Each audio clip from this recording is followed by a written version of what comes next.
సినీ ఇండస్ట్రీలో ఒక్కసారి బ్రేక్ పడితే మళ్ళీ కెరియర్ ముందుకి నడవడం కష్టం. దీనికి హీరోయిన్స్ ఏమి అతీతం కాదు. ప్రస్తుతం శ్రీలీల పరిస్థితి ఇలానే ఉంది. కెరియర్లో ఒక రేంజ్లో బిజీగా ఉన్నప్పుడు లీలా వాంటెడ్గా బ్రేక్ తీసుకుంది. ఇప్పుడు మళ్ళీ కంబ్యాక్ టైం వచ్చేసింది. కిసిక్కితో రీసౌండ్ బాగానే ఇచ్చింది, కానీ హీరోయిన్గా గ్రాండ్ ఎంట్రీకి ఇది సరిపోదు. దగ్గరలో రాబిన్ హుడ్ ఉంది, పైగా కంటెంట్ బాగా వచ్చినట్టుంది, కానీ ఆ సినిమా మార్కెట్ తక్కువ. ఎంత పెద్ద హిట్ అయినా కూడా 100 కోట్ల గ్రాస్ వరకే. శ్రీలీల రేంజ్కి అంతకు మించిన కిక్ కావాలి. ఈ తెలుగు అమ్మాయి రీఎంట్రీ ఇచ్చింది రో అని అంతా మాట్లాడుకోవాలి. ఇలా జరగాలంటే పెద్ద స్టార్ కావాలి, పెద్ద బడ్జెట్ ఉండాలి.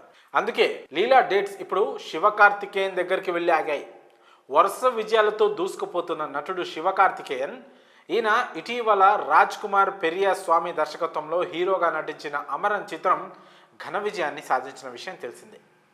సాయి పల్లవి నాయకిగా నటించిన ఈ చిత్రాన్ని నటుడు కమల్ హాసన్ తన రాజ్ కమల్ ఫిలిం ఇంటర్నేషనల్ పతాకంపై భారీ ఎత్తున నిర్మించారు. ప్రస్తుతం శివకార్తికేయన్ ఏఆర్ మురుగదాస్ దర్శకత్వంలో నటిస్తున్న చిత్రాన్ని పూర్తి చేసే పనిలో ఉన్నారు. తాజాగా మహిళా దర్శకురాలు సుధా కొంగర దర్శకత్వంలో నటించడానికి సిద్ధమయ్యారు. ఇందులో నటి శ్రీలీల నాయకిగా నటించనున్నారు. ఇదే ఈమె నటిస్తున్న తొలి తమిళ చిత్రం. పుష్ప సినిమా తర్వాత ఆమెకు భారీగా ఛాన్సులు పెరుగుతున్నాయి. అయితే ఆమె శివకార్తికేయన్ స్టామినాపై నమ్మకం వచ్చింది.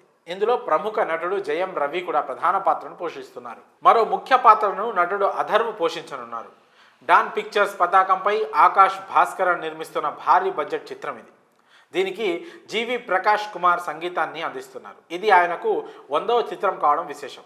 అదేవిధంగా ఈ చిత్రానికి రవి కె చంద్రన్ ఛాయాగ్రహణం అందిస్తున్నారు. ఇది పిరియాడిక్ కాల కథాంశంతో రూపొందుతున్న చిత్రం. దీనికి పురనానూరు అనే టైటిల్ని ఇంతకుముందే ఖరారు చేశారన్నది గమనార్హం.